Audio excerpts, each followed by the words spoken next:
My wife always said I thought too small. She said it the way people say things they've repeated so many times they no longer hear themselves saying it, casually, between bites of dinner, or while scrolling her phone. You think too small, Vincent. Not cruel. Just matter of fact, like pointing out that I'd forgotten to take out the recycling. I didn't argue. I never did. That was apparently also a problem. We'd been married 22 years. She worked in pharmaceutical development, VP of strategy at a mid-sized company called Orinth Biomedical. I worked from a converted room at the end of our hallway, mostly alone, mostly quiet. I'd been building something for about 11 years, a proprietary modeling system for drug interaction prediction, the kind of thing that could compress a standard preclinical analysis phase from 14 months down to 6 weeks, with accuracy margins that made the big players nervous when they heard the numbers. I hadn't published it. I hadn't filed full patent documentation yet because I was still refining the final architecture. I trusted the people around me. That was my first mistake. The second mistake was telling my wife how close I was. Her company held an annual dinner every December at a hotel downtown, the kind of event where everyone wears name badges on lanyards and pretends to enjoy warm chicken. My wife had been asking me to come for years. I'd always found a reason not to. That year, I went. The ballroom was loud and warm and smelled like expensive perfume of her mediocre food. My wife moved through it the way she moved through everything in our life, purposefully, a little ahead of me, nodding and smiling at faces I didn't recognize. I followed, shook hands when introduced, smiled when expected. Someone handed me a glass of something sparkling. I was standing near the edge of the room when my lanyard caught on the back of a chair. The badge slipped free and fell, sliding a few feet across the polished floor. Before I could reach down, a man in a charcoal suit picked it up. He read it and stopped. I mean, he genuinely stopped. The hand that was about to return my badge to me just hovered in midair. His expression didn't fall. It went very carefully neutral, the way a person controls their face when something has genuinely frightened them. He looked up at me slowly. "Vincent Hale," he said. "That's me." He handed the badge back. His hand was steady, but he cleared his throat before speaking again. He leaned slightly forward and said, very quietly, almost whispering, "Does your wife know who you are?" Then someone called his name from across the room, and he was gone before I could respond. I stood there holding my badge. My wife appeared at my elbow a moment later. "Everything okay?" she asked, glancing after him. "Fine," I said. "Who is that?" "That's Whitmore," she said. "CEO." I put the badge back around my neck and got myself another drink. I didn't sleep well that night. I lay in the dark trying to understand what that man's face had meant. I told myself it was nothing, that he probably confused me with someone else, or that the name had some minor professional association I wasn't aware of. I told myself that for about 3 days. On the 4th day, I pulled up the Orinth Biomedical Filings database out of idle curiosity. Their flagship platform, the one they've been quietly shopping to major pharmaceutical groups for 18 months, the one my wife had mentioned in passing as a really exciting internal project, was called PRISM, Predictive Response Integration and Simulation Model. I sat very still for a long time. I opened my own files, my oldest architecture documents, the notes I'd kept in a shared folder, shared with my wife, because we'd used the same cloud account for years and I'd never thought to move them. The logic trees, the weighting systems, the correction matrices. I'd spent 4 years refining. Prism was built on my work, not inspired by it, not adjacent to it, built on it. The database architecture was mine. The interaction modeling framework was mine. The core prediction engine was mine. Someone had taken everything and given it a new name and a professional interface. My wife had been VP of strategy at Orinth for 9 years. I closed the laptop and walked to the window. It was raining. The street outside was quiet. I stood there for a long time, watching the water run down the glass. Then I called my attorney. His name is Whitfield, not the CEO, my attorney. And he's one of those people who doesn't react to things. He listened to everything I told him without changing expression once. When I finished, he asked me to send him the files. I did. He called me back 2 hours later. "This is real," he said, "and it's significant." We spent the next 2 weeks building a documentation chain. Timestamps, version histories, original file metadata, early emails where I described the concept, including 2 where I described it to my wife specifically, explaining what I was building and why it mattered. She had responded to those emails. She had used words like amazing, and you should protect that. The documentation was airtight. Whitfield filed for an emergency injunction to halt Orent's ongoing licensing negotiations. Prism was, at that point, being considered by 3 major pharmaceutical groups. The deals were worth somewhere between $60 and $90 million, depending on which tier of agreement was finalized. All 3 negotiations froze overnight. My wife found out on a Tuesday morning. I know because I was in the kitchen when she came downstairs with her phone in her hand, and her face was a color I had never seen it be before. Not angry, not upset. Something past both of those. Something that looked almost like fear. "Benson," she said. "I know," I said. She sat down at the kitchen table. She put her phone face down. For a moment, neither of us said anything. "I didn't think you'd actually," she started. "You didn't think I'd find out, or you didn't think I'd do anything about it?" She didn't answer. I poured my coffee. I sat across from her. "How long?" I asked. She looked at the table. 3 years. I nodded. I'd suspected as much based on the filing dates. "Did Whitmore ask you to take it, or did you offer?" She looked up then. Something crossed her face that I couldn't fully read. Shame, maybe, but also something defensive. "It wasn't like that," she said. "You weren't doing anything with it. You kept saying almost. He asked if I knew anyone who could help develop something, and I showed him what you had. And you let him build a company on it." I thought. "You thought, what?" She pressed her lips together. "I thought you'd never finish." I looked at her for a long moment. "You were probably right," I said. "But that wasn't your decision to make." Our son called me that afternoon. He's 31. He works in business development, had been, as it turned out, peripherally involved in some of Orent's outreach work over the past year. When he called, his voice had that particular quality that means a person has been coached on what to say. "Dad, I think this is getting out of hand," he said. "Do you?"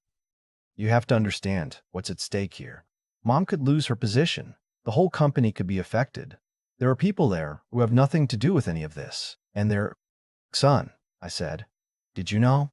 Silence. "How long did you know?" More silence. "Then, Dad, it was complicated. Mom needed—" "That's enough," I said. "I'll talk to you when I'm ready." I hung up. My daughter called 20 minutes later. She's 28. She'd invested a portion of her savings, about $45,000, in Orient 8 months ago, through my son, who'd told her it was a can't-miss situation. She was panicking. "Daddy, please," she said. "I know what Mom did was wrong. I know, but my money is in there. And if you blow this whole thing up—" "I didn't blow anything up," I said. "Your mother did, 3 years ago. You don't understand what it's like to have everything you've worked for just—" I let the sentence finish itself in the air between us. "Actually," I said, "I think I understand that better than you do right now." She started to cry.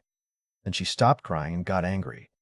She said things that I will not repeat here because I don't want them to be the lasting version of who she is in my memory. She called me rigid. She called me unforgiving. She said I was being an idiot and that no amount of being right was worth destroying the family over.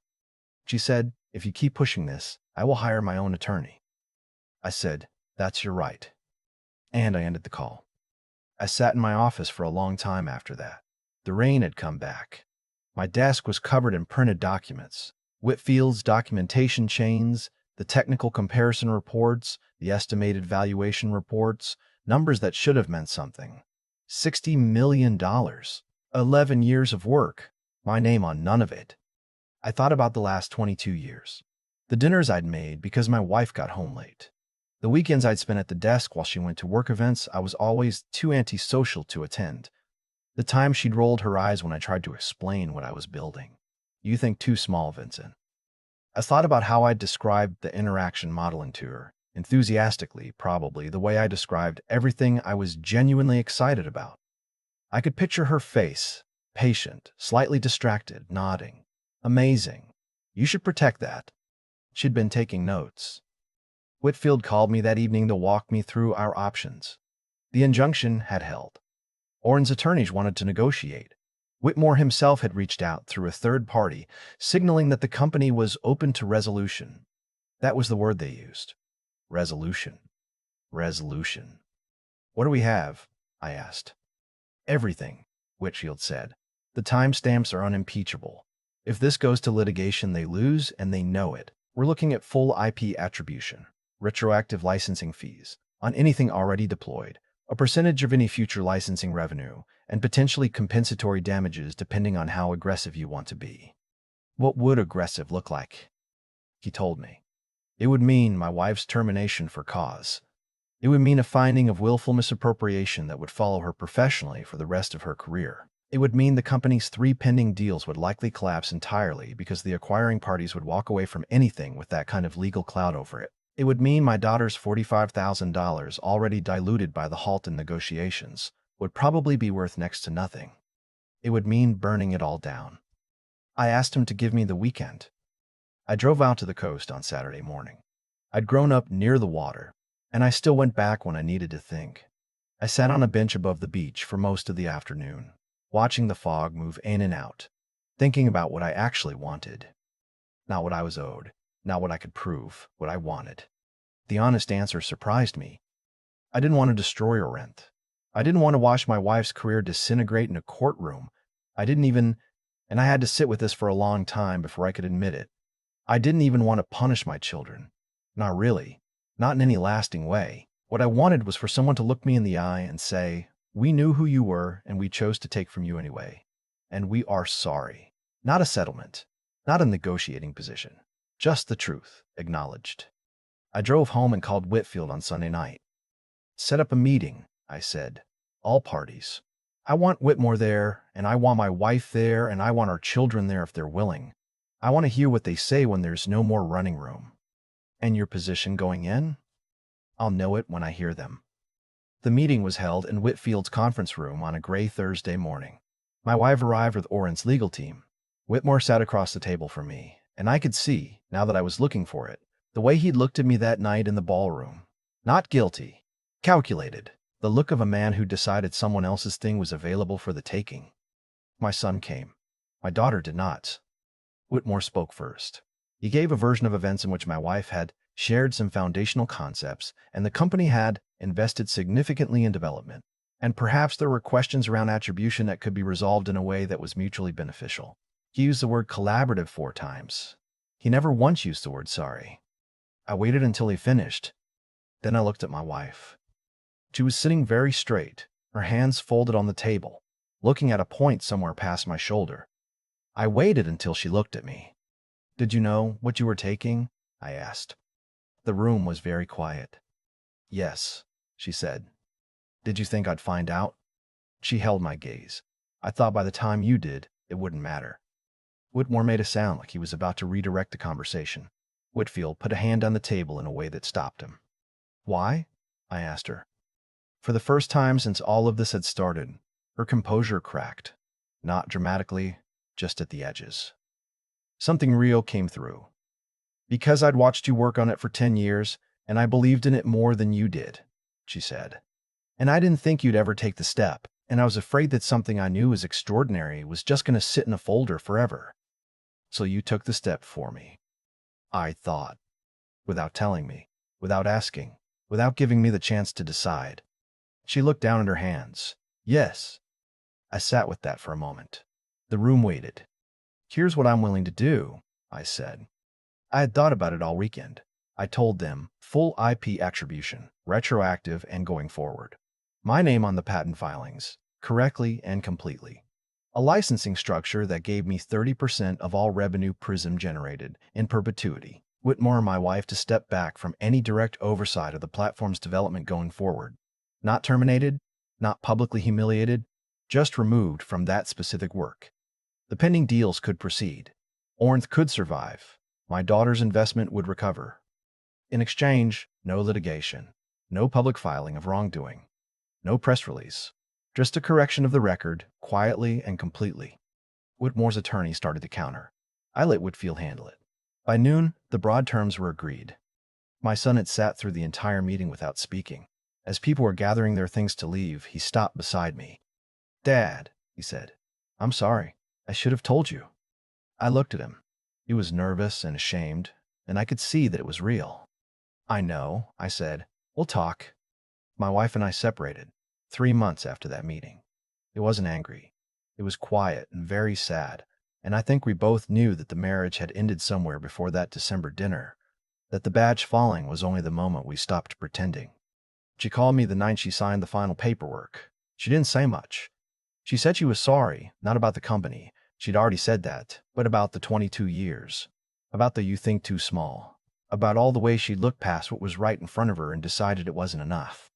I told her I appreciated that. I meant it. My daughter and I had a long, hard conversation about 4 months after the meeting. She'd been the one to reach out. She said she'd been ashamed of what she'd said, and that she'd known for longer than she'd admitted, and that calling me an idiot was the thing she regretted most. We ate lunch together and talked for 2 hours, and it wasn't fixed, but it was a start. My son calls every Sunday now. That's new. I think whatever happened in that conference room, hearing his mother admit it plainly, watching me choose not to destroy things when I could have, changed something in how he understood me. We're still figuring out what that means for us. Prism launched with my name on it 8 months after the settlement.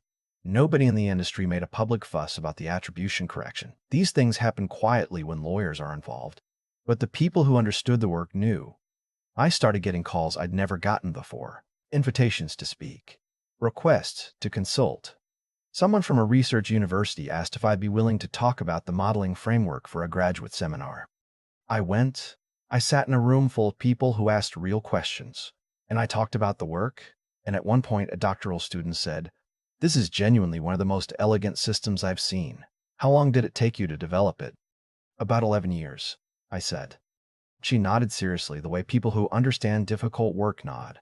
"Worth it." I thought about a ballroom in December, a man reading a badge and going pale. A question whispered so quietly, only I could hear it. "Does your wife know who you are?" "Yeah," I said.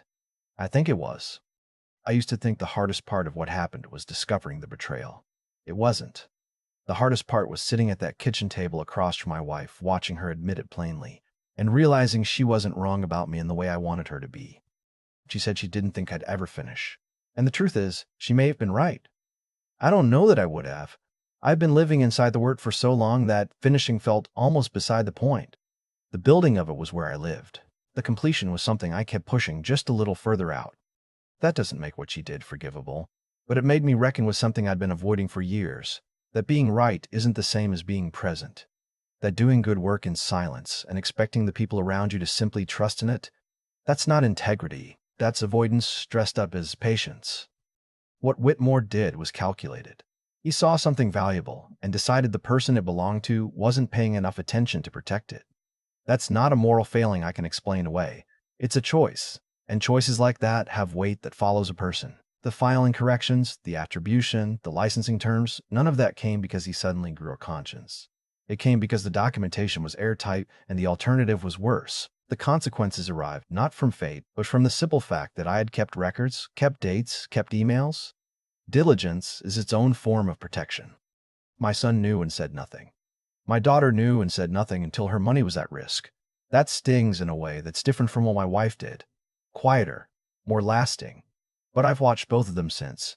I've seen my son call every Sunday without being asked. I sat across a lunch table from my daughter and watched her choose honesty over comfort. People are not fixed things. The version of them that failed you is not necessarily the final version. What I know now that I didn't fully know then is this: the work mattered, but so did I. Not the system I built, not the patent, not the $60 million sitting in licensing negotiations. Me, as a person who was owed basic honesty by the people who shared his life.